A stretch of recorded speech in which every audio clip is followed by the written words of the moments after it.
क्या जेपी ये चाहता है भी हमारा मुख्यमंत्री हट में रोता रहे, भी रो के बात करे, रोता रहे, हरियाणा लुट गया, हरियाणा मर गया, हरियाणा तबाह होगा, ये करे, या वो खुशहाली की बात करे?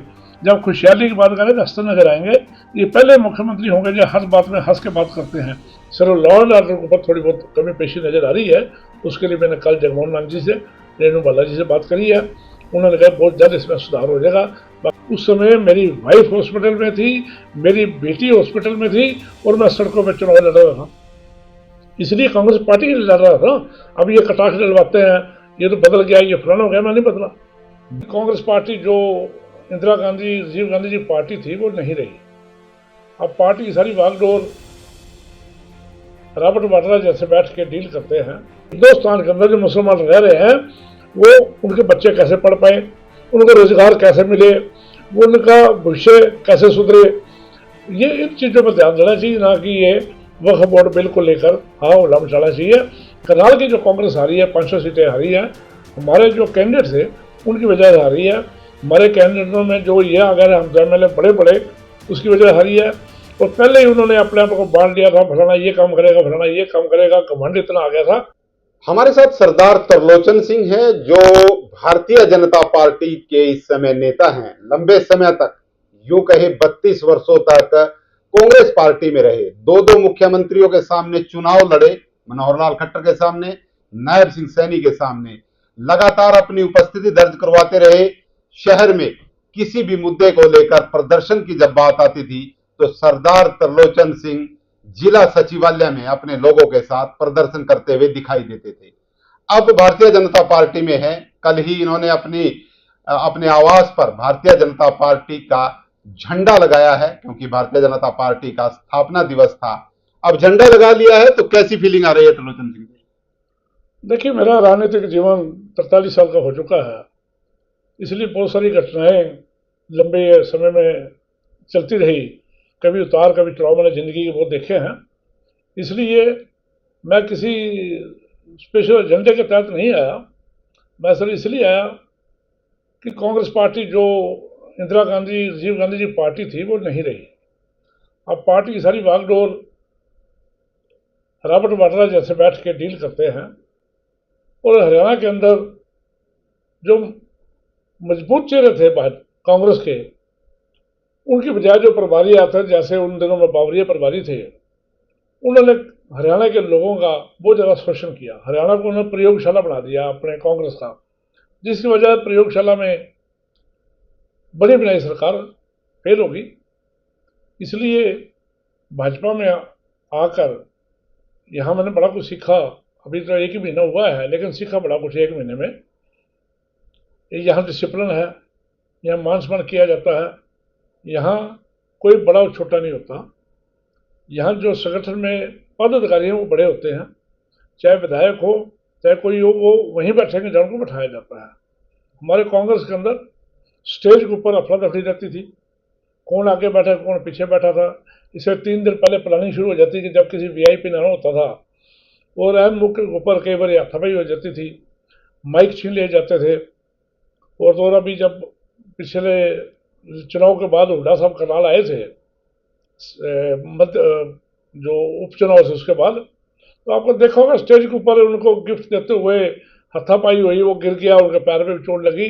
ऐसा डिसिप्लिन जो है वो भाजपा में नहीं है। भाजपा में बिल्कुल सिस्टम है, बड़ा बढ़िया चलते हैं, मान सम्मान करते हैं। और मैं उम्मीद करता हूँ कि भाजपा में जितने मेरे साथी साथ आए हैं सारे खुश हैं। सरकार है, सरकार में ज़्यादा से ज़्यादा काम कराओ। हमारे विधायक, हमारी मेयर रेणु बाला चाहती ज़्यादा से ज़्यादा कार्यकर्ताओं काम कराओ, ये हमारी फीलिंग है। उम्मीद करते हैं भी आने वाला समय भविष्य जो है बहुत बढ़िया रहेगा। जी, चौधरी वीरेंद्र सिंह को आप भली प्रकार से जानते हैं। वो कांग्रेस के नेता थे, भारतीय जनता पार्टी में आए, लेकिन फिर से कांग्रेसी हो गए। उन्होंने भूपेंद्र सिंह हुड्डा पर भी कटाक्ष किया है कि उनके कारण सरकार नहीं आ पाई कांग्रेस की। ऐसा कटाक्ष आपने भी सुना होगा। देखो, इस बात से मैं सहमत हूँ। खाली भूपेंद्र सिंह हुड्डा ही रही हैं, और बड़े नेता थे हरियाणा के अंदर जो सरकार ना बनने के लिए भी ना बने उसकी अड़चन डाल रहे थे। उसमें किसी को नाम मैं नहीं लेना चाहूँगा, और इस वजह से नहीं आई। चौधरी वीरेंद्र सिंह बड़े सुलझे पुराने नेता हैं, उन्होंने जो कुछ कहा वो सदा गहराई में जाकर कहा हो, हम इतना ज़्यादा नहीं बोल सकते, इसलिए हम ज़्यादा गहराई में नहीं गए। हम सिर्फ करनाल विधानसभा और करनाल जिले से बाहर हमने गहराई में नहीं गए। करनाल की जो कांग्रेस हारी है, 500 सीटें हारी है, हमारे जो कैंडिडेट थे उनकी वजह से हारी है। हमारे कैंडिडेटों में जो ये आ गए हम एम एल ए बड़े बड़े, उसकी वजह से हारी है।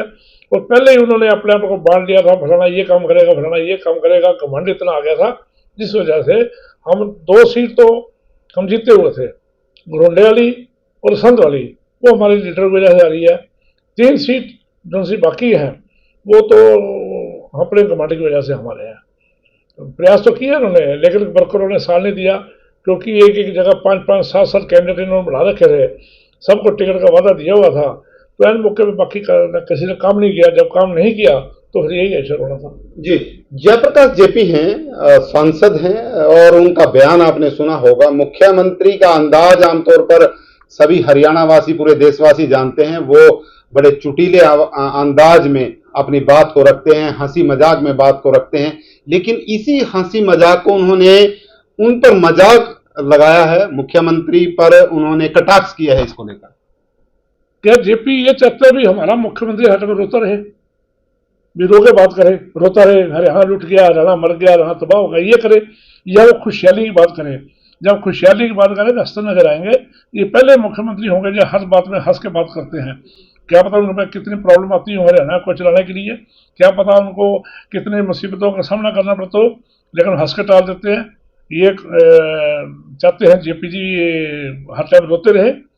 हरियाणा का हर आदमी आज इस बात से बड़ा खुश है कि उनका मुख्यमंत्री जब भी मिलता हंसते मिलता है। और जेपी जी को शायद यही तकलीफ थी भी हंसते क्यों हैं, खुश क्यों होते हैं। जितने वो खुश रहते हैं उतने लोग ज़्यादा जुड़ रहे हैं, उसका नुकसान हो रहा है कांग्रेस को, ज़्यादा से ज़्यादा लोग मुख्यमंत्री से जुड़ रहे हैं। इस वजह से उनको तकलीफ है जेपी जी को। जेपी जी अब हरियाणा में ग्रीन ब्रिगेड तो खत्म होगी, जिसके वो मुखिया थे, अब वो ऐसे बोल के अपना रुतबा बरकरार करना चाहते हैं। मैं उनसे निवेदन करूंगा, आप विकास कार्यों की बात करें। मुख्यमंत्री कैसे बात करते हैं, हंस के करते हैं, कैसे करते हैं, इनमें कोई मतलब नहीं है। हाँ, वो अगर उनके हंसने से कोई नुकसान हुआ हो हरियाणा का, वो बात करें। वक्फ बिल पास हुआ है, दोनों सदनों में पास हो चुका है, और जिस तरह से जठलाना गांव है यमुनानगर का, वहां पर एक गुरुद्वारा को लेकर भी वहां पर बातचीत हुई है कि जमीन को लेकर जो विवाद था, तो आप इसको कैसे देखते हैं जो ये संशोधन हुआ है? देखिए, कोई भी सरकार रही हो पिछले 17-75 साल में, इन्होंने समय समय पर कानून को बदला है, बदलते रहते हैं। चाहे वो राष्ट्रीय बैंकों का निजीकरण हो, चाहे बड़े जमींदारों से जमीनें बांट दी कि इससे ऊपर जमीन नहीं रख सकते, छोटे आदमियों को नाम जमीन करानी पड़ी, या जमीनें छीन ली गई उनको। अभी वहाँ नोटबंदी हुई, ऐसे बहुत बड़े डिसीजन की वजह सरकार को आगे बढ़ाने के लिए लेने पड़ते हैं। उन्होंने एक मुद्दा ये भी है, वो अलग बात है कि जो ओपोजिशन के लोग हैं उसको ये राजनीति से जोड़ रहे हैं, उसके जाति पाति से जोड़ रहे हैं। उससे ना जोड़कर उसका भविष्य के लिए इसकी कामना करो भी उसको अपना सही ढंग से कहे लेके जाना है। बाकी रह गया जटलाना गुरुद्वारा साहब का, मैंने देखा है वीडियो, वहाँ बड़े समय से गुरुद्वारा ही चल रहा था, लेकिन कुछ लोग जो उस पर काबिज होना चाहते थे उन्होंने उसको आगे नहीं चलने दिया। कई सालों से वहाँ पर लोग सेवा कर रहे थे, लेकिन जब बिल पास हुआ तो लोगों की आक्रोश था कि मेरी आक्रोश के आके उन्होंने द्वार तो तोड़ दी। लेकिन वो अलग मुद्दा है, बिल अलग मुद्दा है। बिल के साथ उसको नहीं जोड़ना चाहिए। और अलग बात है कि उनको एक आज़ादी मिल गई, आज़ादी के माध्यम से उन्होंने अपना गुरुद्वारा साहब की जो सेवा उन्होंने पूरी कर ली है। लेकिन बाकी जगह जहाँ है जो बिल पास हुआ है इसका समर्थन करना चाहिए बाकी लोगों को, और समर्थन करके इसके बारे में भविष्य के बारे में सोचना चाहिए भी हिंदुस्तान के अंदर जो मुसलमान रह रहे हैं वो उनके बच्चे कैसे पढ़ पाए, उनको रोजगार कैसे मिले, उनका भविष्य कैसे सुधरे। ये इन चीज़ों पर ध्यान देना चाहिए, ना कि ये वक्फ बोर्ड बिल को लेकर हाँ उल्ला मचाना चाहिए। हमारी भी अरबों खरबों की संपत्ति वहाँ रहेगी, पाकिस्तान में रहेगी। मेरे आज भी मेरे परिवार की जमीनें वहाँ पड़ी हैं, लेकिन हमारे को किसने दिया? पाकिस्तान तो निधि नहीं लगने दे रहा। लेकिन अगर यहाँ हिंदुस्तान की संपत्ति पे वक्फ बोर्ड के एक्ट के बाद अगर मुसलमानों में सुधार होता है, इसका श्रेय मोदी जी को जाएगा। और ओपोजिशन पार्टी सबको रलकर इस जो बिल पास हुआ है इसका समर्थन करके इसको सही दिशा में चलाने का प्रयास करें, ना कि उसमें ऊपर तोड़ फोड़ करके देश को नुकसान करने की कोशिश करें। जी, त्रिलोचन सिंह जी, जब आप कांग्रेस में थे तो लगातार सरकार की नीतियों को लेकर प्रदर्शन करते रहते थे। मुझे लगता है कि एक महीने में 2-3 बार आप लघु सचिवालय जाते थे और प्रदर्शन कर देते थे। लेकिन जब से आप भारतीय जनता पार्टी में शामिल हुए हैं, कोई विपक्षी दल अब किसी बात को लेकर आगे नहीं आता। करनाल की बात करें तो ये जिम्मेदारी किसकी बनती है, और आप क्या समझते हैं, क्या कांग्रेस ही अब बीजेपी में शामिल हो चुकी है? देखिए, मैं आपको आज क्लियर बता देना चाहता हूं कि 2019 के चुनाव के में मैंने कहा था भी मैं विधायक बनूं न बने आपकी आवाज बनकर रहूंगा, और मैंने 5 साल पूरी कोशिश की उनकी आवाज बनकर रहने की। अभी की जो मेरे पास कन्वीनर का पद था वो कोई पद ऐसा नहीं था भी जो ऑल इंडिया कांग्रेस कमेटी की तरफ हो, लेकिन मैंने 5 साल तक लगातार उसी गिरधर चिट्ठी के ऊपर, उसी लेटर के ऊपर, उसी कन्वीनर के पद के ऊपर 5 साल लगातार लड़ाई लड़ी। उस समय कहा जाता था भी त्रिलोचन सिंह तो पार्टी का काम नहीं कर रहा, ये निजी काम कर रहा है। मैंने लोगों की आवाज को उठा रहा था, करनाल के क्षेत्रीय मुद्दे उठा रहा था। मैंने मोदी हटाओ सरदार बचाओ के नारे लगाए, पोस्टर लगाए थे, हम अरेस्ट हुए तो बहन सुमित्रा सिंह कहती ये तो निजी काम है, पार्टी का हक ही नहीं है। अगर हम विकलांग भाइयों का समर्थन लेने जाते थे तब कहती थी, हम डॉक्टरों को समर्थन लेने जाते थे तब ये कहते थे। तो फिर अब लड़ाई कैसी? फिर भाजपा जब आगे यहाँ विधायक काम करने वाला है, या मेयर रेणु वाला काम करने वाले है, 5-6 विधायक लगातार काम कर रहे हैं। जब वो काम कर रहे हैं तो हमारी सुनवाई अगर उनके कान में बात करने से, उनके सामने बैठ के बात करने में मसला हल होता है तो हम क्यों लड़े, किसके लिए लड़े? इसलिए अब कांग्रेस में बाकी साथी हैं, हम तो कहते हैं अगर उनको लगता है बीजेपी काम नहीं कर रही तो उनको राइट है, करें, एजिटेशन करें, हम कब मना करते हैं। लेकिन बीजेपी सही दिशा में काम कर रही है, हमारे विधायक सही दिशा में काम कर रहे हैं, हमारे मेंबर पार्लियामेंट श्री मनोहर लाल जी खट्टर सही दिशा में काम कर रहे हैं। अभी कई ऐसी चीज़ की जरूरत ही नहीं है, सिर्फ लॉ एंड ऑर्डर के ऊपर थोड़ी बहुत कमी पेशी नजर आ रही है। उसके लिए मैंने कल जगमोहन लाल जी से, रेणु बालाजी से बात करी है, उन्होंने कहा बहुत जल्द इसमें सुधार हो जाएगा। बाकी विकास कार्यों की अभी ये सिंगल पिलर फ्लाईओवर बन जाएगा, उसके बाद आप देखोगे करनाल में बहुत ज़्यादा सुधार नजर आएगा। जी, अब सवाल ये उठता है कि त्रिलोचन सिंह लंबे समय तक कांग्रेस पार्टी में रहे हैं, भारतीय जनता पार्टी में अब हैं, तो कभी ऐसा समय तो नहीं आएगा कि दोबारा घर वापसी का समय देखने लग जाएं? इसका कोई जवाब नहीं है मेरे पास, क्योंकि मैं जहाँ बैठा हूँ वहीं हूँ, मैं खुश हूँ, बड़ा खुशहाल हूँ बीजेपी में आकर। और बीजेपी एक कैटल फिश पार्टी है, डिसिप्लिनरी पार्टी है, कार्यकर्ता मान सम्मान करने वाली पार्टी है। यहाँ बड़ा कुछ सीखने को मिलेगा और देश हित में है, क्योंकि अब कांग्रेस में नहीं रहा। बल्कि मैं आपके माध्यम से आपके लोगों को अपील करूंगा, जो कांग्रेस में लोग रह गए हैं वो कृपया अपना टाइम ना खराब करें। मैंने जिंदगी के 43 साल खराब किए हैं, अपना टाइम ना खराब करें। 3 महीने पहले मेरे को चुनाव दिला रहे हैं और ये कह रहे हैं, हमारे जो अध्यक्ष थे उदय बहान जी, मैं उनका बड़ा मान करता हूँ, उन्होंने मेरे को कहा त्रिलोचन जी ये जो चुनाव लड़ेगा अगला चुनाव वही लड़ेगा।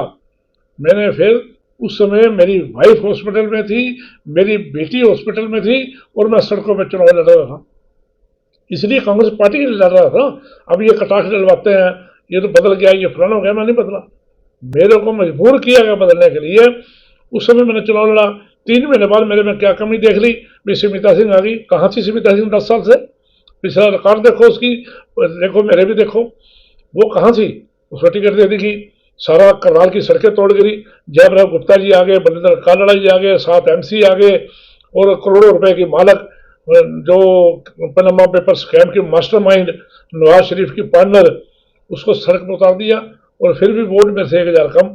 इस समय मैं सही दिशा में था, मैं ठीक चुनाव लड़ रहा था, मैं ईमानदारी से चुनाव लड़ रहा था। भले मेरे ऊपर कई तरह के इन्होंने इल्जाम लगाए, लेकिन ये मैं जानता हूँ, मेरा परमात्मा जानता है। जगमोहन लाल भी करनाल है, ब्रज गुप्ता भी करनाल है, उनको कहो ना मंदिर में खड़े होकर नेम करे भी मेरे से कोई उन्होंने डील किया हो।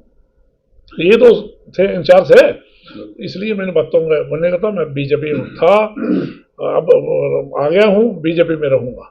बहुत बहुत धन्यवाद जी जी, बहुत बहुत धन्यवाद। सरदार त्रिलोचन सिंह हमसे बातचीत कर रहे थे, विभिन्न विषयों पर, विभिन्न सवालों पर लंबी बातचीत हमने इनसे की है।